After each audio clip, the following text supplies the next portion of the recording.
Hello and welcome to another episode of From the Beginning, here on Heavenward Thinking. Today we're continuing on in Genesis, chapter 41. We're going to read the first part, the first 39 verses, and talk about Pharaoh's dreams.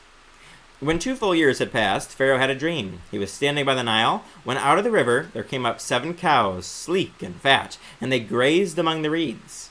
After them, 7 other cows, ugly and gaunt, came up out of the Nile and stood beside those on the riverbank. And the cows that were ugly and gaunt ate up the 7 sleek, fat cows. Then Pharaoh woke up. He fell asleep again and had a second dream. 7 heads of grain, healthy and good, were growing on a single stalk. After them 7 other heads of grain sprouted, thin and scorched by the east wind. The thin heads of grain swallowed up the 7 healthy, full heads. Then Pharaoh woke up. It had been a dream. In the morning his mind was troubled, so he sent for all the magicians and wise men of Egypt. Pharaoh told them his dreams, but no one could interpret them for him. Then the chief cupbearer said to Pharaoh, "Today I am reminded of my shortcomings. Pharaoh was once angry with his servants, and he imprisoned me and the chief baker in the house of the captain of the guard. Each of us had a dream the same night, and each dream had a meaning of its own. Now, a young Hebrew was there with us, a servant of the captain of the guard. We told him our dreams, and he interpreted them for us, giving each man the interpretation of his dream. And things turned out exactly as he had interpreted them to us. I was restored to my position, and the other man was impaled. So Pharaoh sent for Joseph, and he was quickly brought from the dungeon. When he had shaved and changed his clothes, he came before Pharaoh. Pharaoh said to Joseph, "I had a dream, and no one can interpret it. But I have heard it said of you, that when you hear a dream, you can interpret it." "I cannot do it," Joseph replied to Pharaoh, "but God will give Pharaoh the answer he desires." Then Pharaoh said to Joseph, "In my dream I was standing on the bank of the Nile. When out of the river there came up 7 cows, fat and sleek, and they grazed among the reeds. After them 7 other cows came up, scrawny and very ugly and lean. I had never seen such ugly cows in all the land of Egypt. The lean, ugly cows ate up the 7 fat cows that came up first. But even after they ate them, no one could tell that they had done so. They looked just as ugly as before. Then I woke up. In my dream I saw 7 heads of grain, full and good, growing on a single stalk. After them 7 other heads sprouted, withered and thin and scorched by the east wind. The thin heads of grain swallowed up the 7 good heads. I told this to the magicians, but none of them could explain it to me." Then Joseph said to Pharaoh, "The dreams of Pharaoh are one and the same. God has revealed to Pharaoh what he is about to do. The 7 good cows are 7 years, and the 7 good heads of grain are 7 years. It is one and the same dream. The 7 lean, ugly cows that came up afterward are 7 years, and so are the 7 worthless heads of grain scorched by the east wind. They are 7 years of famine. It is just as I said to Pharaoh. God has shown Pharaoh what he is about to do. 7 years of great abundance are coming throughout the land of Egypt, but 7 years of famine will follow them. Then all the abundance in Egypt will be forgotten, and the famine will ravage the land. The abundance in the land will not be remembered, because the famine that follows it will be so severe." The reason the dream was given to Pharaoh in 2 forms is that the matter has been firmly decided by God, and God will do it soon. And now, let Pharaoh look for a discerning and wise man and put him in charge of the land of Egypt. Let Pharaoh appoint commissioners of the land to take 1/5 of the harvest to Egypt during the 7 years of abundance. They should collect all the food of these good years that are coming and store up the grain under the authority of Pharaoh, to be kept in the cities for food. This food should be held in reserve for the country, to be used during the 7 years of famine that will come upon Egypt, so that the country may not be ruined by the famine." The plan seemed good to Pharaoh and to all his officials, so Pharaoh asked them, "Can we find anyone like this man, one in whom is the Spirit of God?" Then Pharaoh said to Joseph, "Since God has made all this known to you, there is no one discerning and wise as you. You shall be in charge of my palace, and all my people are to submit to your orders. Only with respect to the throne will I be greater than you." So we see here the culmination of all that has been coming before these chapters, and yet we're still not to the high point of the story that we love to talk about, which we're going to see in the following chapters. But in this chapter, we finally get to see Joseph elevated to that high level of position that he was shown in his own dreams many years before. But to do that, we have to see where he was at the beginning of this chapter. And we see that he had to wait 2 full years after Pharaoh's cupbearer messed up. After he forgot him for 2 years. So this wasn't a slight memory lapse that he remembered later on and then was like, "Oh no, I should have said something." 2 years later, he's still totally oblivious, just thinking about himself, not remembering Joseph. Meanwhile, Pharaoh has a dream, and he has this dream of 7 cows. They look great. They're awesome cows. and then they get eaten by 7 really ugly skinny cows that don't get any fatter when they eat them. They still remain ugly, lean cows. Then he has a second dream of 7 heads of grain that are awesome, and then he sees that a thin and scorched east wind reveals another 7 heads of grain that were not healthy at all. And so he's very bothered by these dreams, and he tries to have human aid. He goes to his magicians and all the wise men, and he has them try everything they can to interpret them, but of course, no one can interpret them because he's not looking in the right direction. He's not looking to the right source, which would be the Lord. But suddenly, the chief cupbearer remembers his terrible memory. He finally goes, "Oh no, today I'm reminded of my shortcomings." That's to put it very lightly. He totally forgot Joseph for 2 years, and he goes, "Oh no, I just fell a little short." Anyways, he remembers Joseph, and he mentions him to Pharaoh, and Pharaoh immediately sends for him. Joseph comes out of prison, shaves, puts on a change of clothes, so he makes himself look presentable for the occasion, which is something that is an interesting detail. But in the same way, I think each of us can learn something from this.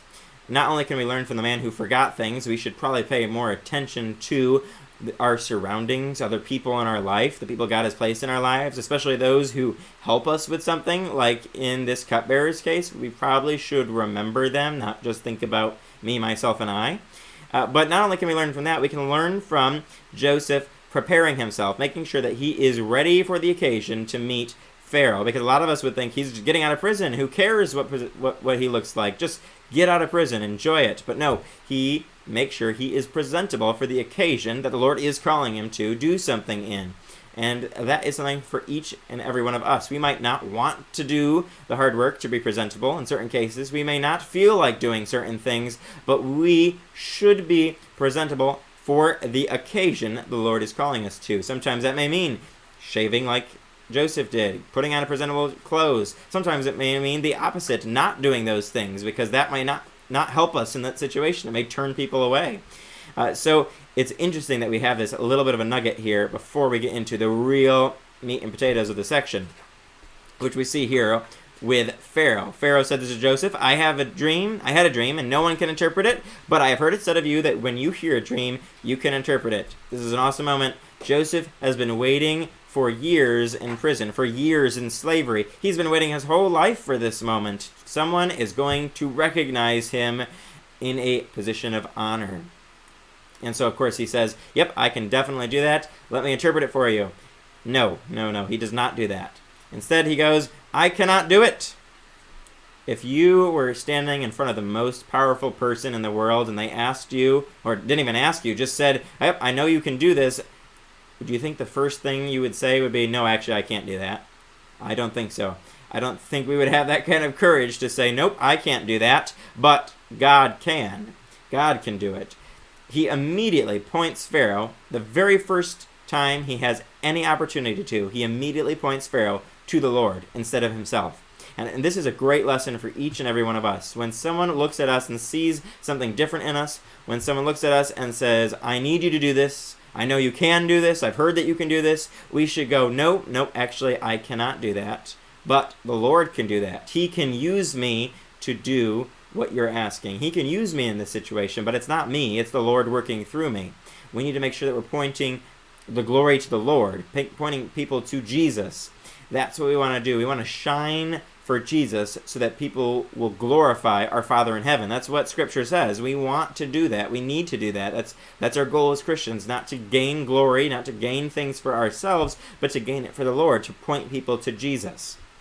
And that is something that Joseph understood quite well here. He needed to give God the glory. So he moves forward and has Pharaoh tell him the dreams, and we see the interpretation. There is going to be a famine in the land. Before that, there's going to be 7 years of abundance, amazing harvest. God is going to bless the people of Egypt abundantly. They're going to have this great period of 7 years. And then they're not going to have a great period of 7 years following that. It's going to be a very difficult time. 7 years of famine. When we go without food for a couple hours, we think we're having a famine. Imagine 7 years of famine throughout the whole land. If you couldn't go to a single grocery store in the country. Gone. All the food gone. We can't even really imagine that today. Maybe we can a little bit better today than a few years previous, where we've had some food shortages to an extent, but we have not experienced a full-fledged famine for 7 years like the people of Egypt were getting ready to. So this would be a very challenging thing to hear if you were the leader of the most powerful group of people at this time. You would not be feeling very positive at this moment. Yet, Joseph had some advice for Pharaoh. He says, "Now let Pharaoh look for a discerning and wise man and put him in charge of the land of Egypt. Let Pharaoh appoint commissioners of the land to take 1/5 of the harvest of Egypt during the 7 years of abundance. They should collect all of the food of these good years that are coming and store up the grain under the authority of Pharaoh to be kept in the cities for food. This food should be held in reserve for the country to be used during the 7 years of the famine that will come upon Egypt, so that the country may not be ruined by the famine." So Joseph, he doesn't say, "Yep, you should probably put me in charge of it because here's this great plan I'm going to give you." Instead, he says, "You should go find someone to implement this plan that I'm giving you right here. I'm going to tell you this idea, and I'll let someone else take the credit." It's amazing. Again, his humility. He had learned humility throughout his life. We saw earlier at the beginning of his life, didn't have that humility, at least by what we can see. He seemed to jump the gun and be like, "Hey, I'm going to be somebody pretty big. You guys are going to bow down to me," my own family, in fact. And he didn't seem to have that humility factor. But over time, we've seen that humility abundantly, and now we're seeing it in a huge way. He's presented with this opportunity to say, "Yep, let me take charge because I just gave you that interpretation." Instead, he's pointing to the Lord the whole time, reminding Pharaoh that, hey, the reason this dream was given to Pharaoh in 2 forms is that the matter has been firmly decided by God, and God will do it soon. He's even in the interpretation of the dream, he's saying, this is about God, it's about God, it's about God, it's not about me. And then when he gives these suggestions, he's not giving them as a, hey, here's a demand that I'm going to do. He's just presenting an opportunity for Pharaoh to do something. And then Pharaoh turns around and says, "Can we find anyone like this man, one in whom is the Spirit of God?" Now we know that Pharaoh was not a God-fearer as we are. He was not someone who was worshiping the Lord. He was worshiping other gods. Often the pharaohs were worshipped themselves as a god in the eyes of the people. So we know that this man was not a very religious, definitely not a Christian man or a godly man, yet he recognized something that was inside of Joseph. Now, he might not have known exactly what that was, but he saw that there was one in whom is the Spirit of God, or in other interpretations it says of the gods. So he recognized something unique about Joseph, and he responded to that. So he put him in charge of everything. Even verse 39 goes a step further and says, "Then Pharaoh said to Joseph, 'Since God has made all of this known to you, there is no one discerning and wise as you. You shall be in charge of my palace, and all my people are to submit to your orders. Only with respect to the throne will I be greater than you.'"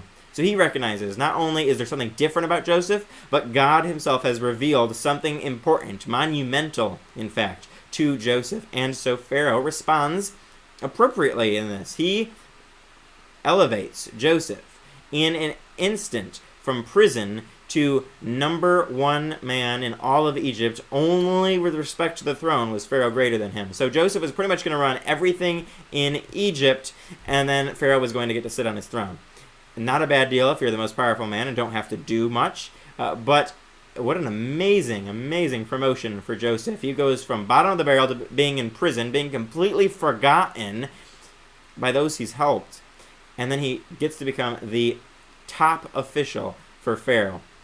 And we're going to see next week how instrumental this was, how God used Joseph, how he continued to allow God to use him to save so many lives, countless lives, and then how God's going to work that all in with his own personal relationships with his brothers and his father. And we're going to see God come full circle in this story and just push this story all together in crazy ways that we could never fathom looking at just chapter 1.